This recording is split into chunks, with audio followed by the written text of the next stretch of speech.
ایک مرتبہ کا ذکر ہے کہ ایک غریب لکڑہارے کو جنگل میں لکڑیاں کاٹتے ہوئے درختوں کے جھنڈ میں کوئی چیز نظر آئی۔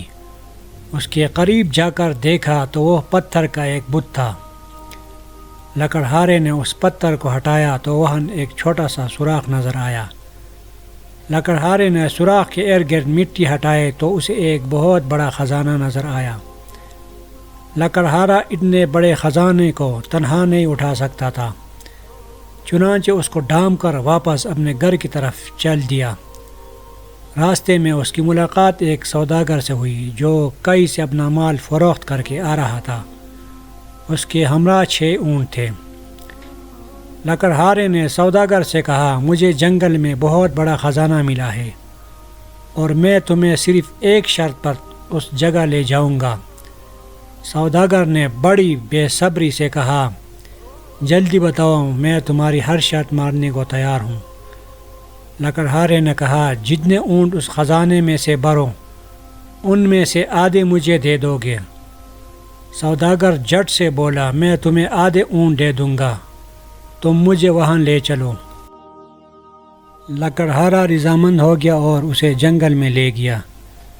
لکڑہارے نے سوداگر کو خزانے کی جگہ دکھائی اور سارے اونٹوں پر خزانہ لاد دیا۔ اس جگہ سے ایک چھوٹی سی ڈبی میں قیمتی لال بھی ملا جو لکڑہارے نے اپنی جیب میں رکھ لیا۔ حسب وعدہ سوداگر نے خزانے کے 3 اونٹ لکڑہارے کے حوالے کر دیے۔ کچھ دور جا کر سوداگر کو خیال آیا کہ خواہ مخواہ نصف حصہ لکڑہارے کو دے دیا، اگر اسے کم اونٹ بھی دیتا تو یہ مان جاتا۔ یہ سوچ کر اس نے لکڑہارے سے کہا، اے پیارے لکڑہارے، بے شک میں نے تمہیں آدھے اونٹ دے دیے ہیں، مگر آپ کے لیے تو 2 اونٹ بھی کافی ہے۔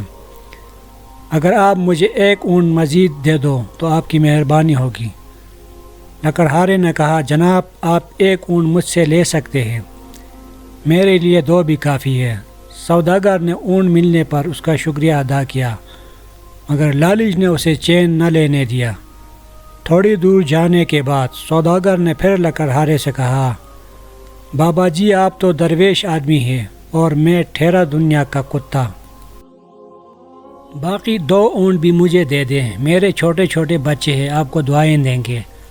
لکڑہارے نے کہا کہ میرے بھائی، اگر تو میں نے تمہیں باقی کے 2 اونٹ بھی دے دیے تو میرے پاس کیا رہ جائے گا؟ سوداگر نے اسے جواب دیا، میں آپ کو کچھ رقم دیتا ہوں، یہ آپ کے لیے کافی ہوگی۔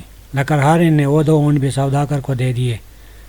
سوداگر میں لالچ کی انتہا بھی ختم نہ ہوئی تھی۔ اس نے سوچا کیوں نہ لکڑہارے سے وہ رقم بھی واپس لے لے اور جنگل میں دفن باقی خزانہ بھی حاصل کر لیا جائے۔ یہ سوچ کر وہ خزانے کے 6 اونٹ اپنے نوکر کو دے کر خزانے کی تلاش میں جنگل میں نکل گیا۔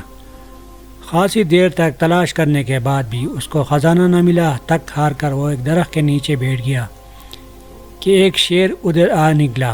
سوداگر بھاگنے کی کوشش کی، مگر شیر نے ایک ہی چھلنگ لگا کر سوداگر کو دبوچ لیا اور اس کے ٹکڑے ٹکڑے کر دیے۔